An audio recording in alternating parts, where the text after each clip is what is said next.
मोक्ष मार्गस्य नेतारम् भेतारम् कर्मभूभृता ज्ञातारम् विश्वतत्त्वानाम्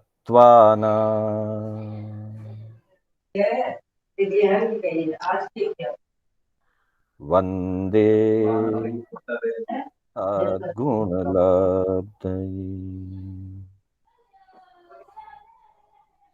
वन्दे सद्गुणलब्धये।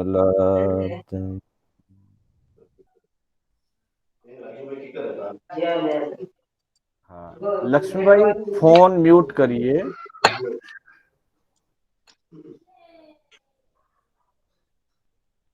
अनीता कृपया अपना वो देखो फोन ना, म्यूट करिए।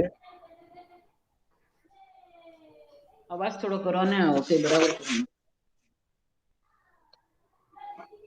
यही हो गयो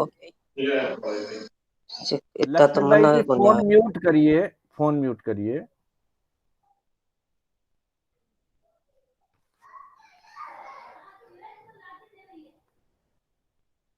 श्रमण भगवान महावीर को वंदन। प्रभु की परंपरा में विचरण करने वाले समस्त चारित्रात्माओं को वंदन। धर्म प्रेमी बंधुओं, सुशील माताओं एवं बहनों, श्री कर्नाटक जैन स्वाध्याय संघ के तत्वावधान में आयोजित जिनवाणी सार की इस गाथा की कक्षा में, 5वीं कक्षा में मैं आप सभी का हार्दिक स्वागत एवं अभिनंदन करता हूं। पूर्व की 4 कक्षाओं में हमने मंगलाचरण के साथ लक्ष्य, फिर अनुशासन से मेरा ही लाभ है, गुरु जब अनुशासित करते हैं तो हमारा स्वयं का लाभ होता है, यह चिंतन दृष्टि बनी। और धर्म आराधना करने वाले जो भी साधक हैं, धर्म आराधना के साथ कर्म निर्जरा और आत्म उज्ज्वलता तो होती है, परंतु यदि कुछ कर्म शेष रह जाए, यदि कुछ कर्म शेष रह जाए, तब पुण्य का उपार्जन भी साथ में होता है और पुण्य उपार्जन से 10 बोलों की, 10 अंगों की प्राप्ति होती है। इन 4 गाथाओं की हमने चर्चा की थी। 10 अंगों की प्राप्ति की गाथा में जब हमारी चर्चा हुई थी कि मूलतः जो साधक है, शेष पुण्य के कारण से और शेष भव भ्रमण जब बाकी रहता है तो उससे 10 अंगों की प्राप्ति तो होती है, लेकिन साधक का मन उस पुण्य से प्राप्त साधनों में, पुण्य से प्राप्त संयोगों में अटकता नहीं है। प्रभु ने संयोगों को कर्म बंधन का मूल कारण माना है। संयोगों में जो आसक्ति है, वो संयोग चाहे वस्तु रूप है, वे संयोग चाहे शरीर है, वह संयोग चाहे यश कीर्ति रूप है, और चाहे वे संयोग सांसारिक संबंध रूप है। किसी भी प्रकार के संयोगों में जो आसक्ति है, वह कर्म बंधन का कारण है। जैन दर्शन आत्मा का दर्शन है। जैन दर्शन मुक्ति मार्ग का दर्शन है।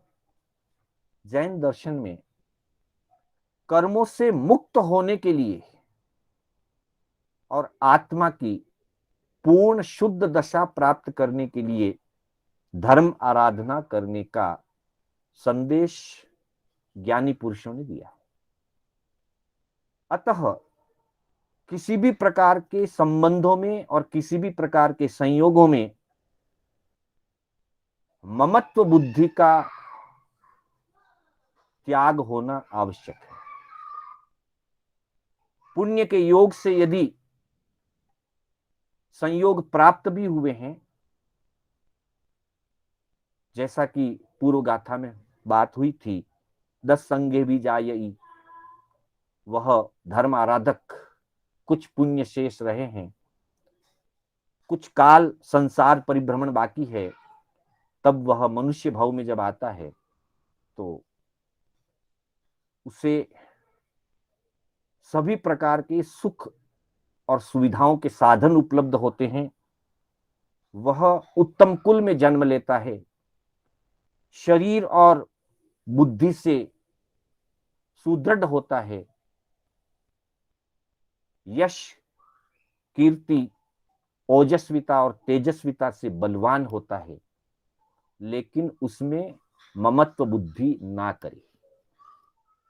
इसी बात को आगे बढ़ाते हुए आज हम जिस सूत्र या गाथा की चर्चा करने जा रहे हैं वह आचारांग सूत्र से लिया गया है। पहले एक बार उसका हम उच्चारण करें और फिर इसकी अर्थ की हम चर्चा करेंगे। ज्ञानी पुरुष फरमाते हैं, जे मम्मा ई मईम जहाई से जहाई ममा इयम, सेहु दिट्ठ पहे मुनि जस्स नत्थी ममा इयम। ममाईय मईम अर्थात जिस साधक में या जिस व्यक्ति में, जिस मानव में जो ममत्व बुद्धि होती है, अनादिकाल से हमारे अंदर प्रत्येक जीव में अनादिकाल से संयोगों के प्रति ममत्व बुद्धि हुआ करती है। व्यक्ति अनादिकाल से संसार में परिभ्रमण करता हुआ स्वजनों को, परिजनों को, वैभव को और यहां तक कि अपने शरीर को अपना मानता है। उसमें ममत्व बुद्धि अर्थात ममता भाव रखता है, आसक्ति रखता है, और उसी आसक्ति के कारण, उसी ममत्व बुद्धि के कारण जीव अनादिकाल से संसार में 4 गति रूप भव भ्रमण करता रहता है। सबसे पहले अनादिकाल से भव भ्रमण करते हुए जब पहली बार किसी जीव को शुद्ध सम्यक्त्व की प्राप्ति होती है, सम्यक्त्व का स्पर्श होता है, तब प्रथम बोध यही होता है कि आत्मा भिन्न है और आत्मा के साथ जुड़े हुए जितने भी संबंध है, कर्मों से लेकर के शरीर और उसके बाद बाह्य जितने भी द्रव्य रूप से, चाहे वो स्वजन है, वैभव है, धन है, अन्य अन्य जो भी संपदा है, वो भिन्न है। इसी को भेद विज्ञान कहा गया है। जड़ और चेतन, आत्मा और आत्मा के साथ जुड़े हुए बाह्य संयोग, इन दोनों की भिन्नता का अनुभव, इन दोनों की भिन्नता का जो बोध है, उसी को ज्ञानियों ने सम्यक्त्व कहा है। जीव जब पहली बार सम्यक्त्व को स्पर्श करता है, तब वह अंतर से इस बात को समझता है कि आज तक मैं जिसे अपना मान करके चल रहा था, वह कोई भी वस्तु मेरी अपनी नहीं है, वह कोई भी संबंध मेरा अपना नहीं है। ऐसा जब चिंतन जागृत होता है, उसी के लिए कहा गया कि जे ममा ई मईम जहाई।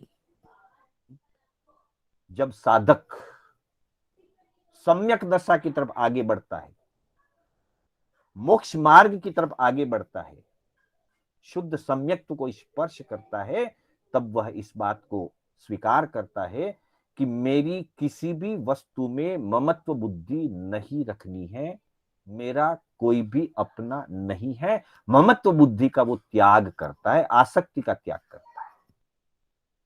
क्योंकि जब तक ममत्व बुद्धि का त्याग नहीं होता है, वहां तक वस्तु का त्याग द्रव्य रूप से भले हो जाए, लेकिन अंतर से परिग्रह छूटता नहीं है। क्योंकि परिग्रह के दो अर्थ किए गए हैं, एक द्रव्य परिग्रह, एक भाव परिग्रह। द्रव्य परिग्रह वस्तु के संग्रह को कहते हैं। किसी भी वस्तु को इकट्ठा करना, उस पर अपना अधिकार रखना, उसे द्रव्य परिग्रह कहा जाता है। और उस वस्तु के प्रति जो आसक्ति है, उसे भाव परिग्रह कहते हैं। कहा गया है, मुच्छा परिग्रहो वुत्तो, मूर्छा को परिग्रह कहते हैं, अर्थात आसक्ति को परिग्रह कहते हैं। तत्वार्थ सूत्र में भी ऐसा ही सूत्र दिया गया है। मूर्छा परिग्रह, व्यक्ति के मन में वस्तु के प्रति जो मूर्छा है, वस्तु के प्रति, संयोगों के प्रति जो आसक्ति है, उसी का नाम परिग्रह है।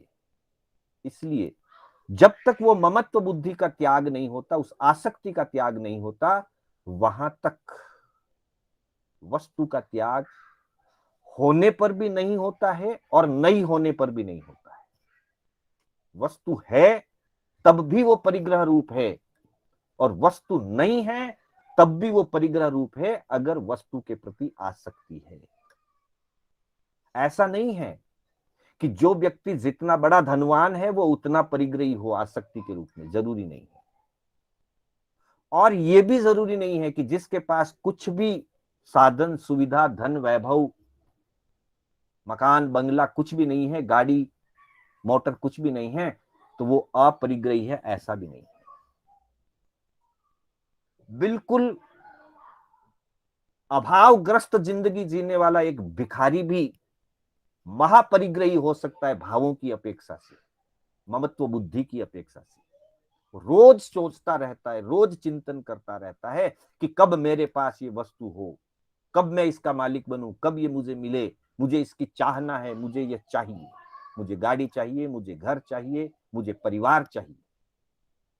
पास में कुछ भी नहीं है, लेकिन चिंतन करता है, आसक्ति रखता है, तो वो परिग्रही है। और दूसरी तरफ भरत चक्रवर्ती जैसे अनासक्त सम्राट की चर्चा हमारे धर्म ग्रंथों में आती है। भरत चक्रवर्ती 6 खंड के अधिपति थे, 6 खंड के नाथ थे, जिनकी नेसराय में 32,000 देश के राजा, 6 खंड के अंदर 32,000 देश हुआ करते हैं। उन 32,000 देशों के राजा जिनके आगे हाथ जोड़े खड़े रहते थे। हाथ जोड़े खड़े रहने का मतलब ये नहीं है कि हमेशा उनके पास खड़े रहें। कहने का तात्पर्य ये है कि 32,000 देशों के राजा चक्रवर्ती की आज्ञा में अपना राज्य संचालन करते हैं, अर्थात वो उनके अंडर में रहते हैं। जिनके 64,000 रानियां होती है, चक्रवर्ती के 64,000 रानियां होती है। 6 खंड के वो नाथ होते हैं। 14 रत्न नवनिधि उनकी सेवा में होती है। हजारों हजार देवता उनकी सेवा करते हैं। इतना वैभव होता है, बावजूद उसके भरत चक्रवर्ती के लिए कहा गया है कि वे अनासक्त थे। इतना परिग्रह है, परंतु उसमें ममत्व बुद्धि नहीं है। वो हमेशा प्रत्येक कार्य करने से पहले चिंतन करते थे। राजकीय व्यवस्था में कोई भी आदेश देने से पहले वो चिंतन करते थे कि भरतचेत, मृत्यु तुम्हारे सिर पर घूम रही है। और वे इस कारण से, इस चिंतन से हमेशा उस वैभव के प्रति, उस राज्य के प्रति, रत्नों के प्रति, सिद्धियों और निधियों के प्रति हमेशा अनासक्त रहते थे। इसलिए कहा कि जे ममाई मई, मई मतलब मति, बुद्धि, जिसने ममत्व बुद्धि का त्याग कर दिया है, से जहाई ममाइयम, वह व्यक्ति परिग्रह से मुक्त हो जाता है। अर्थात वस्तु अगर है भी, तब भी द्रव्य रूप से वो वस्तु है, उस वस्तु के प्रति उसकी आसक्ति, मूर्छा, परिग्रह भाव नहीं है। और तब कहा कि सेहु दिट्ठ पहे मुनि जस्स नत्थि ममाइयम। और जिस साधक ने इस बुद्धि को समझा है, आत्मस्वरूप को जाना है, और आत्मस्वरूप को जान करके जिसने ममत्व बुद्धि का त्याग कर दिया, जस्स नत्थि ममाइयम, जिसके ममत्व नहीं है, जो परिग्रह से अलग हो गया है, आसक्ति से जो मुक्त हो गया है, सेहु दिट्ठ पहे मुनि, वही वास्तव में मुनि होता है, वही मोक्ष पथ का दृष्टा होता है। अर्थात मोक्ष का जो मार्ग है, उस मोक्ष मार्ग के प्रति जिसकी दृष्टि सम्यक हो, वो वही हो सकता है जिसको ममत्व बुद्धि का जिसने त्याग किया है। जब तक ममत्व बुद्धि का त्याग ना हो, वहां तक कोई भी साधक मोक्ष मार्ग का दृष्टा नहीं बन सकता, मुनि नहीं बन सकता। जैसे ही वो मोक्ष मार्ग का दृष्टा बनता है, या दृष्टा का सामान्य अर्थ देखना होता है, लेकिन विशेष अर्थ में आगमकार फरमाते हैं कि दृष्टा का मतलब मोक्ष मार्ग को जानना और मोक्ष मार्ग में पराक्रम करना, पुरुषार्थ करना। मोक्ष मार्ग में जो पराक्रम करता है, मोक्ष मार्ग में जो पुरुषार्थ करता है, वही मोक्ष पथ का दृष्टा होता है। और उसकी योग्यता यह है कि वह अपनी ममत्व बुद्धि का त्याग करता है, परिग्रह के प्रति जो आसक्ति है उसका त्याग करता है, और आसक्ति के त्याग के कारण उसका वस्तु से भी त्याग हो जाता है। जिस वस्तु के प्रति आसक्ति छूट जाती है, फिर उस वस्तु से व्यक्ति का कोई संबंध नहीं रह जाता। वो है तो कहीं पड़ी है, नहीं है तो कोई फर्क नहीं पड़ता, आसक्ति का त्याग हो गया। यह गाथा, यह सूत्र आचारांग सूत्र के अंतर्गत पहले सूतखंड का दूसरा अध्ययन है, लोक विजय। लोक विजय का यह छठे उद्देश्यक का सूत्र है। छठे उद्देश्यक में प्रभु ने ममत्व त्याग की विशेष रूप से प्रेरणा की है। उससे पूर्व के जो 5 उद्देश्यक हैं, लोक विजय नामक अध्ययन के, लोक विजय का अर्थ ही यही है, चतुर्गति रूप लोक, संसार लोक, जन्म मरण रूप मनुष्य लोक, मृत्यु लोक, कुछ भी कह सकते हैं, इस पर विजय प्राप्त करना। तब प्रभु ने फरमाया, सबसे पहला जो उद्देश्य दिया उसमें आसक्ति त्याग की बात कही। दूसरे उद्देश्य में विशेष रूप से लोभ त्याग की बात कही। तीसरे उद्देश्य में मान त्याग की बात कही। बंधुओं, जहां लोभ होता है वहां परिग्रह होता है, जहां परिग्रह होता है वहां आसक्ति होती है, जहां आसक्ति होती है वहां अहंकार भी आता है, मान कषा है। और जहां ये सारी चीजें, मान, आसक्ति, लोभ, ये सब चीजें जहां होती है वहां भोग होता है, और भोगों के कारण जीवन में रोगों का मार्ग बनता है। तब चौथे उद्देश्यक में रोगों की क्या पीड़ा होती है, किस किस प्रकार से जीव पीड़ाएं पाता है, उसका परिणाम बताया। और 5वें उद्देश्यक में संयम में पुरुषार्थ करने की बात कही। जो इन आसक्ति से, लोभ से, मान से और रोगों की पीड़ा से जो बचना चाहता है, जन्म जरा के दुखों से जो मुक्त होना चाहता है, लोक पर जो विजय प्राप्त करना चाहता है, इस संसार में जो विजय प्राप्त करना चाहता है, उसे संयम में पुरुषार्थ करना चाहिए। और संयम में पुरुषार्थ का मार्ग जो है वो ममत्व बुद्धि के त्याग से शुरू होता है। जब तक ममत्व बुद्धि का त्याग नहीं हुआ, जब तक व्यक्ति शरीर को अपना मान करके चलता है, परिग्रह को अपना मान करके चलता है, आसक्ति में रहता है, तीव्र आसक्ति में रहता है, वहां तक दृष्टि सम्यक नहीं हो पाती। इसलिए संयम में पुरुषार्थ करने के लिए पहले दृष्टि पथ की बात कही कि मोक्ष पथ को समझे, मोक्ष मार्ग को जाने, मोक्ष मार्ग को स्वीकार करे, श्रद्धा करे, और उसके लिए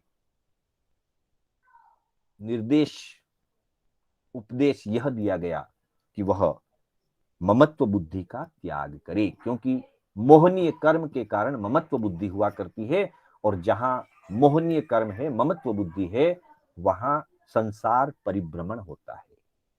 इसलिए कहा कि जो परिग्रह अर्थात ममत्व बुद्धि का त्याग करता है, वह परिग्रह का त्याग करता है, वो वस्तु रूप परिग्रह का त्याग कर देता है।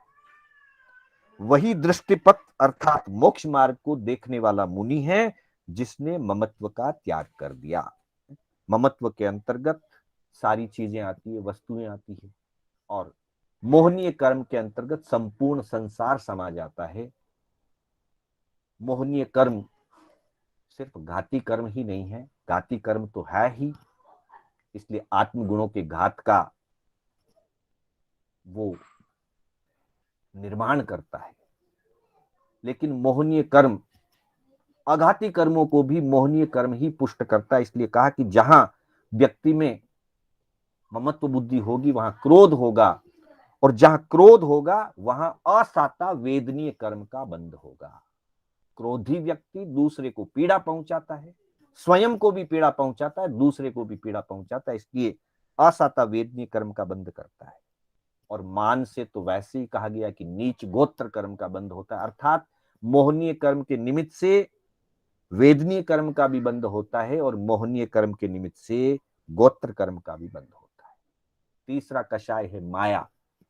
माया करने से जीव अशुभ नाम कर्म का बंध करता है। माया अशुभ नाम कर्म के बंध का निमित्त बनती है, इसलिए माया से नाम कर्म का भी बंध होता है। और लोभ से नरक आयु का बंध होता है। तीव्र लोभ अगर हो, अनंतानुबंधी जैसा लोभ हो, तब नरक आयु का बंध होता है। अप्रत्याख्यानी लोभ हो तो तिर्यंच का बंध करता है। प्रत्याख्याना वर्ण लोभ हो तो मनुष्य का बंध करता है, और संज्वलन लोभ हो तो देव आयु का बंध करता है। तो इस तरह से बंधुओं, यह ममत्व बुद्धि, यह कषाय बुद्धि, परिग्रह बुद्धि, आसक्ति जो है वो संसार की चार गतियों का बंध कराती है। असता वेदनीय कर्म का बंध कराती है, नीच गोत्र कर्म का बंध कराती है, और अशुभ नाम कर्म का बंध कराती है। अतः प्रभु ने कहा कि जो लोक विजय करना चाहता है, जो इस संसार से मुक्त होना चाहता है, लोक को जीतना चाहता है, तीनों लोकों को जीत करके लोकाग्र पर जो अवस्थित होना चाहता है, मुक्ति महल को जो प्राप्त करना चाहता है, वह अपनी ममत्व बुद्धि का त्याग करे, आसक्ति का त्याग करे, और आसक्ति को त्याग करके वस्तु रूप परिग्रह का त्याग करता हुआ, संयम में पुरुषार्थ करता हुआ, मोक्ष मार्ग को देखता हुआ मोक्ष मार्ग में आगे बढ़े, तभी आत्मा का कल्याण संभव है। इन्हीं भावनाओं के साथ मैं अपने शब्दों को विराम देना चाहूंगा। समय हो चुका है। मेरे बोलने में कोई स्खलना हुई हो अथवा जिनाज्ञा विपरीत कथन हुआ हो तो उसके लिए बारंबार मिच्छामि दुक्कडम्।